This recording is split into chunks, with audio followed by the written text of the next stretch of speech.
Assalamualaikum warahmatullahi wabarakatuh. Salam rahayu, rahayu, rahayu.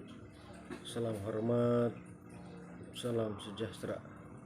Alhamdulillah, kita kembali lagi ke channel Roso Jati Panuntun.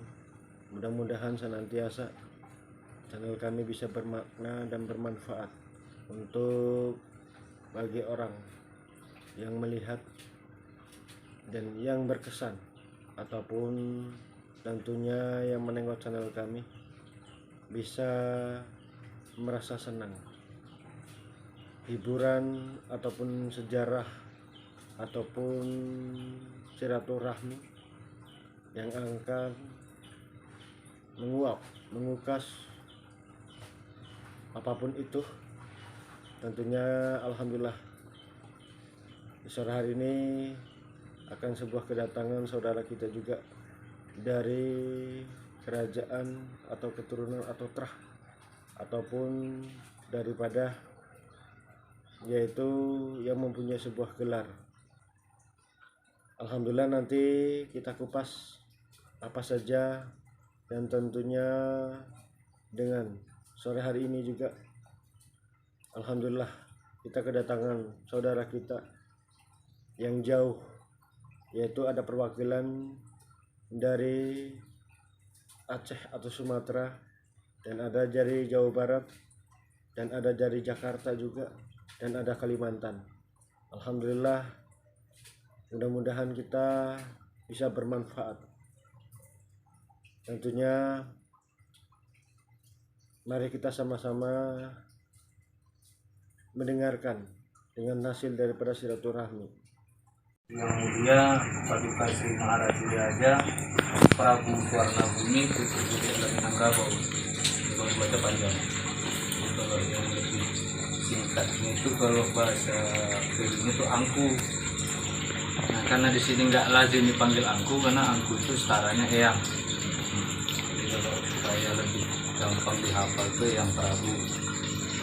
Kalau kita dalam bahasa sudah ketemu hari ini, begini, waktu saya ngasih pandangan sedikit. Tadi kami sudah bahas juga bahwa setinggi-tingginya ilmu lebih tinggi adab. Percuma ilmunya tinggi kalau tak beradab, karena yang setinggi-tingginya ilmu, makhluk di muka bumi ini yang diciptakan Allah itu Azazil. Azazil menguasai seluruh ilmu, seluruh makhluk itu di bawah dia secara keilmuan. Tapi Azazil ini tak beradab, maka dia diusir oleh Allah, dihukum jadi iblis. Jadi kalau kita manusia yang jadikan khalifah oleh Allah, tutuplah ilmu dari ayunan sampai ke liang lahat, setinggi-tingginya ilmu, lebih tinggi adab. Maka belajarlah untuk beradab, baik kepada diri, terlebih kepada guru, terlebih kepada orang tua, para sepuh, para leluhur, para nabi dan rasul, supaya kita mendapatkan rahmat, mendapatkan berkah daripada Allah Subhanahu wa Ta'ala. Hidup di dunia ini sementara, tapi sementara hidup di dunia kita harus bisa menjadi pelaku sejarah. Ketika kita membaca sejarah masa lalu, masa lampau, setiap masa ada orangnya, setiap orang ada masanya. Nah, dia saat ini kita yang menjadi itu, kita bagaimana kejayaan nenek moyang para leluhur kita masa lalu. Tetapi kita tidak akan kembali kepada masa lalu. Tapi dengan sejarah masa lalu itu menjadi pedoman, menjadi tuntunan kita untuk menjadi pelaku sejarah hari ini yang akan dibaca sejarah yang masa datang. Jadi generasi yang masa datang yang akan membacakan atau membaca sejarah kita hari ini. Maka tadi di sini disampaikan tadi kepada ada cerita dari segi setiap manusia itu sama. Bicara tentang trah raja-raja, bicara tentang orang besar, orang kecil, yang dulu itu yang kemudian di masa Allah itu sama. tidak ada bedanya kita. Yang membedakan kita amalnya, yang membedakan kita dengan makhluk yang lain akalnya, yang membedakan kita daripada sesama kita adab. Jadi kalau kata Buya Hamka, kalau hidup hanya sekedar hidup, buruk dirimba juga hidup. Nah, kalau sekarang lebih keren lagi, kalau di Padang Pariaman di Sumatera Barat, buruk itu udah sarjana. Kan ada sekolahnya, sekolah tinggi ilmu buruk, STIB. Itu udah sarjana malah. Kalah kita. Artinya apa? Ketika kita tidak beradab terhadap diri, terhadap guru, maka jangan berharap dapat ilmu. Tidak akan ada barokah hidup. Jadi kalau kita menjaga adab kita, Allah akan tuntun memberikan ilmu yang tidak dipelajari. Katakan dengan ilmu laduni. Yang mendapat ilmu laduni adalah orang-orang yang taat beradab. Uruskan niat, sampaikan oleh Abah bagaimana kita untuk bisa berguna untuk orang banyak. Kalau berguna untuk orang banyak, apapun yang kita perbuat jangan jadi sia-sia. Mohon maaf, apakah kita yang hadir ini ada yang di luar Islam? Islam semua. Kalau Islam semua, jangan keluar dari tauhid. La ilaha illallah Muhammadur Rasulullah. Jangan keluar dari tauhid. Silakan berkesenian, silakan berkebudayaan, silakan kita melestarikan seni budaya kita, tapi tetap berjuang kita kepada la ilaha illallah. Bagaimana kita penyeragaman, bagaimana kita pemerataan, bagaimana kita berhablumin nas, berhubung kepada manusia, juga berhubung dengan makhluk alam. Nah, seluruh makhluk Allah ini banyak rahasia. Ada beberapa jenis yang diciptakan Allah dengan satu zaman. Ya, seperti yang kita ketahui, jin, mati, wan, nas. Tidak akan berdirinya manusia dengan jin. Ada jin, ada manusia. Ada lemuri juga, ada bangsa-bangsa lain yang kita nggak tahu. Masih dangkal ilmu kita. Tapi ketika kita hadiri semua bahwa itu adalah makhluk Allah, maka yang kita sembah hanya Allah. Jangan menyembah yang lain.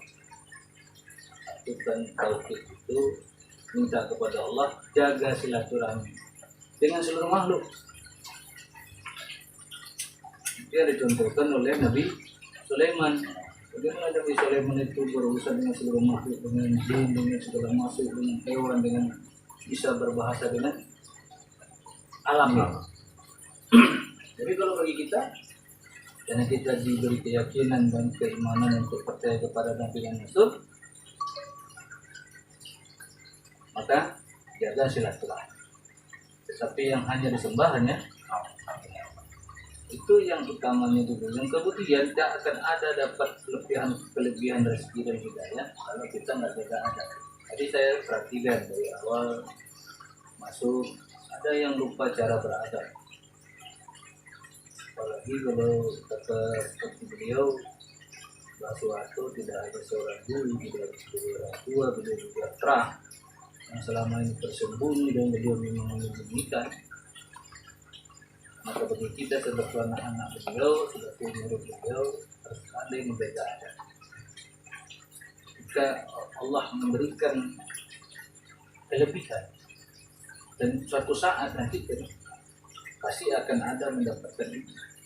Hari sekarang kita jadi murid, suatu saat kita akan jadi guru. Hari sekarang kita jadi anak-anak, suatu saat kita akan menjadi orang tua. Jadi ketika itu maka belajar dari sekarang bagaimana cara beradab. Agar ada yang ketika kita sudah paham tentang batin ma'rifah, ketika kita paham tentang ma'rifat itu, kalau sudah sampai di situ tidak boleh dilisankan. kita sudah paham, kita tidak boleh mewujudkan. Nah, ada yang memang harus ditutup, ada yang harus diperlihatkan. Tidak semua yang boleh diperlihatkan. Supaya jangan timbul kesombongan, keangkuhan, bangga diri. Ketika kita diberikan kelebihan-kelebihan, maka jangan aneh, jangan merasa, oh kenapa bisa ya, kok kenapa begini nih, kenapa begitu. Ketika kita diantarkan kepada Allah dalam hidup berjihad, mati syahid membela agama ini dengan cara ini kita berdakwah. Silakan berdakwah dengan cara apa saja. Kami contohnya berdakwah dengan cara budaya, berdakwah dengan cara apa yang bisa. Kalau saya secara pribadi, kebetulan saya pembina Federasi Pencaksilat Internasional.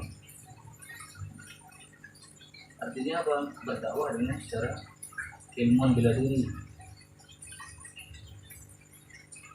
Atau apa saja yang kita punya, bagaimana kita bisa berdakwah dengan keilmuan kita. Tidak semuanya harus sama, karena setiap kita punya tugas, setiap kita punya kelebihan. Tidak ada manusia yang sempurna, kecuali rokok. Rokok sempurna, kita juga nggak sempurna. Ya, perhatikan dari siapa di antara kita ini yang paling tua? Siapa yang paling tua? Mas Budi. Mas apa? Mas Budi. Mas Budi. Mas Budi, saya coba izin bang, saya mau lihat. Itu seolah-olah ini beliau Mbak Suwarto. Coba masuknya senang dulu. Bang. Ini terus. Coba silakan berdiri dari sana. Ya, Mas Budi diri dari sana. Coba gimana cara sungkemannya kepada Mbak Suwarto?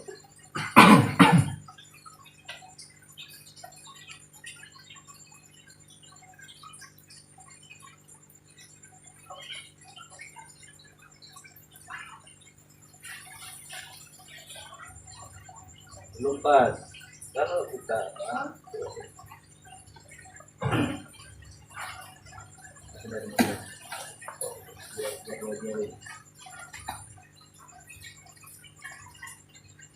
kemudian ini untuk yang lain dikasih tahu ya, dengan asal salam. Assalamualaikum artinya Wah, Assalamualaikum artinya Hah? Apa artinya Assalamualaikum? Apa?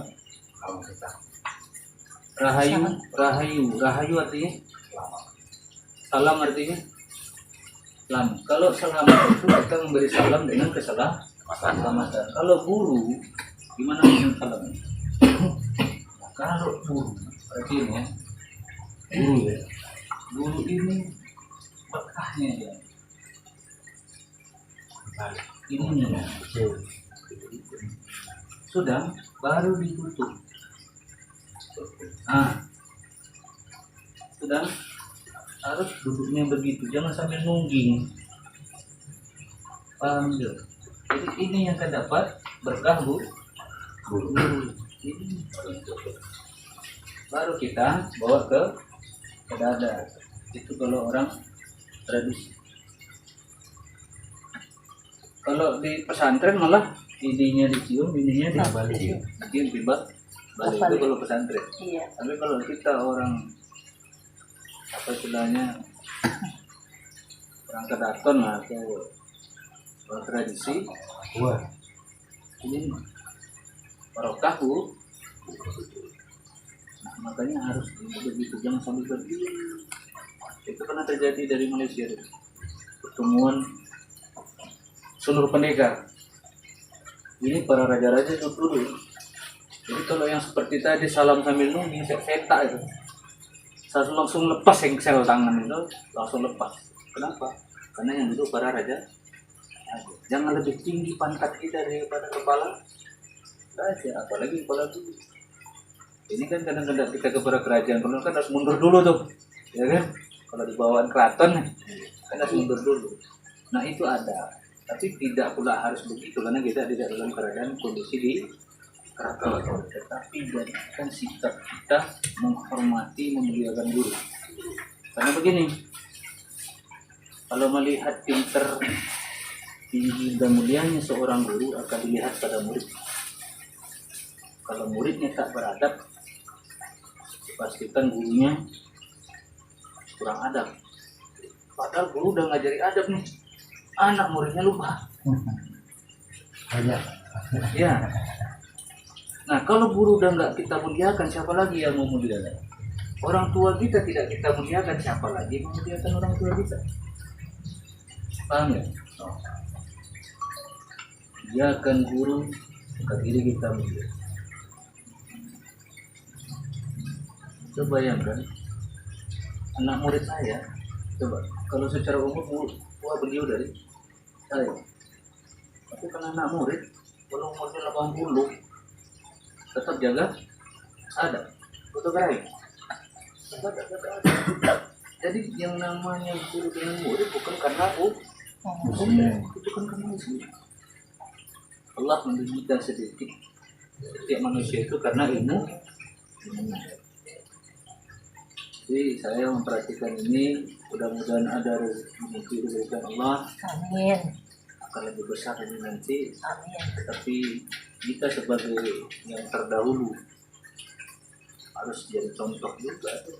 Sama yang adik-adik junior itu harus jadi teladan juga. Gimana kita harus bersikap. Kan pernah ini bisa besar. Kalau yang murid utama, murid tertua, murid yang lebih dahulu enggak jaga, jangan ditunggu dari guru. Anak murid saya paling muda baru 50-an lah. Kalau dibawakan secara keilmuannya kan gitu. Tetapi ketika adab itu ada. Banyak pangeran ini kalau di adab itu nggak perlu pakai suara. Lihat mata saya udah ngerti deh. Mata aja. Udah dilihatnya mata saya, udah paham itu. Nggak mesti harus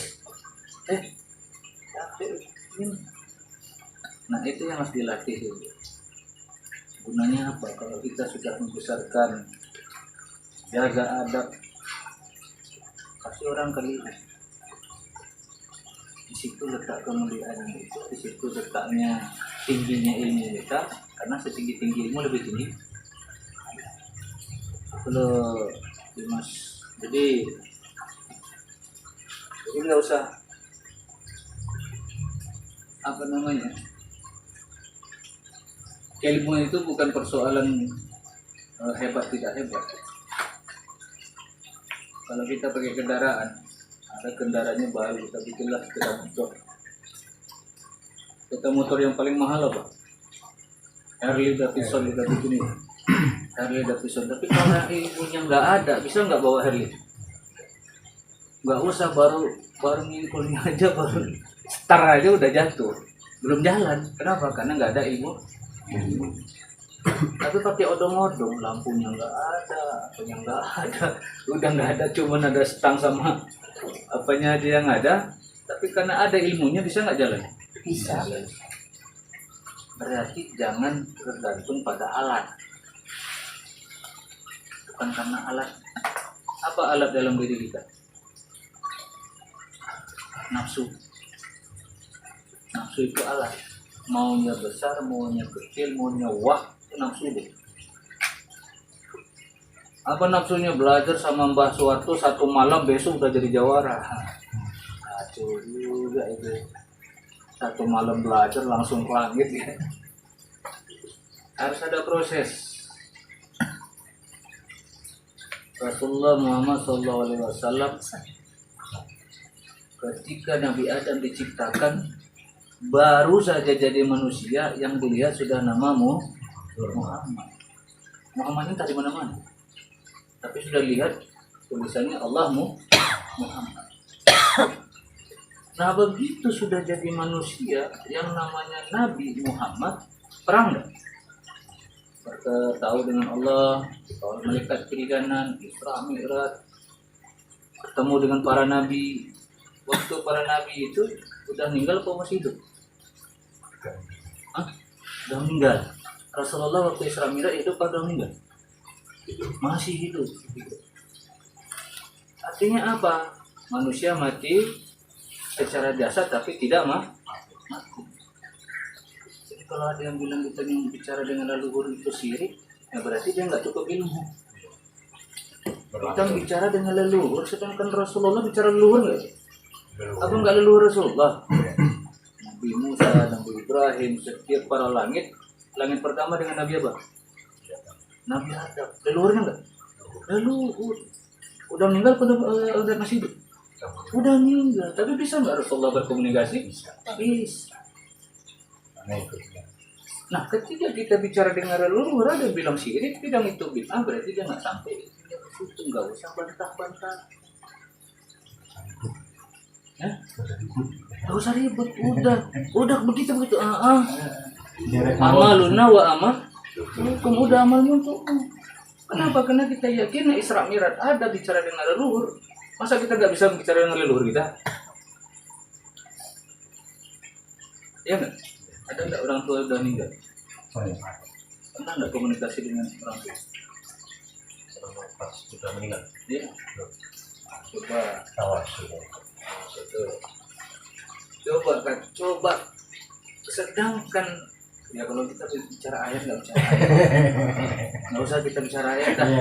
Ya. Tetapi apa kata Rasulullah, dan itu sudah umum orang tahu bahwa Rasulullah udah meninggal ya. Udah meninggal. Ketika kita bersalawat dijawab nggak oleh Rasulullah? Tidak. Rasulullah udah meninggal. Tapi kalau kita bersalawat pasti dijawab. Ya Rasulullah, ya iya, orang tua kita di mana tuh? Kan gitu. Betul enggak? Saya terserah orang mau percaya atau kagak. Ketika ibu saya sudah meninggal karena kebiasaan bangunnya saya subuh, sampai udah meninggal cara bangunnya tetap sama. Makanya kadang-kadang saya kesel gitu, ya Allah, mak udah meninggal, mak bangunnya saya jangan kayak gitu juga. Coba gimana dulunya masih hidup bangunnya, udah meninggal cara bangunnya juga begitu, bikin terkejut. Jadi kalau saya itu kan pengejut, kalau dibangun itu orang tua itu langsung bangun, kaki langsung tak. Jadi artinya apa? Kita selalu mendoakan orang tua. Setiap yang meninggal juga ada yang meninggal. Yang berpisah itu biasa dengan kita bisa nggak berkomunikasi. Ada yang bilang itu syirik, itu bid'ah, itu ya ini sampai ilmunya di situ ya. Jadi kita nggak perlu. Jadi ketika kita bicara dengan para leluhur kita bicara dengan apa kita, nggak usah yang dulu.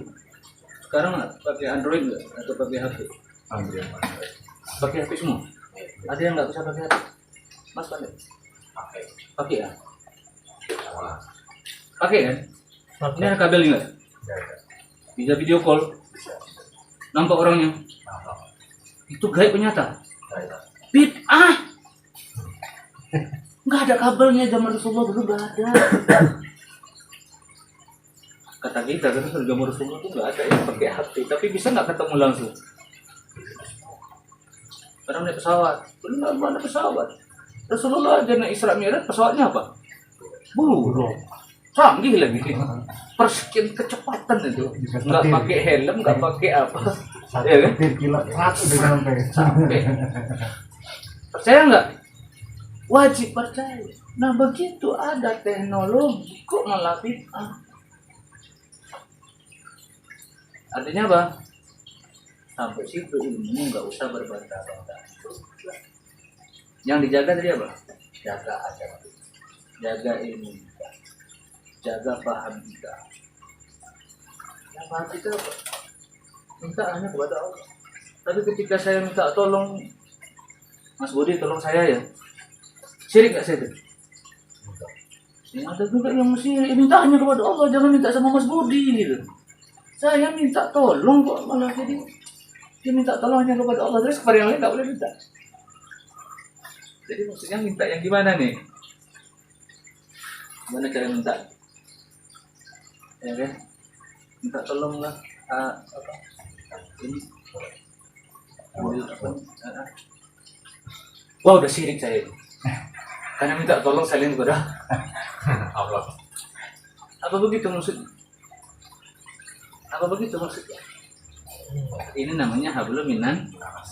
Jadi kalau kita kepada hablum minan kepada sesama makhluk yang masuk minta tolong itu yang mana? Jadi jangan semua disamaratakan, semua disatukan, semua dijadikan apa? Ini syirik ini.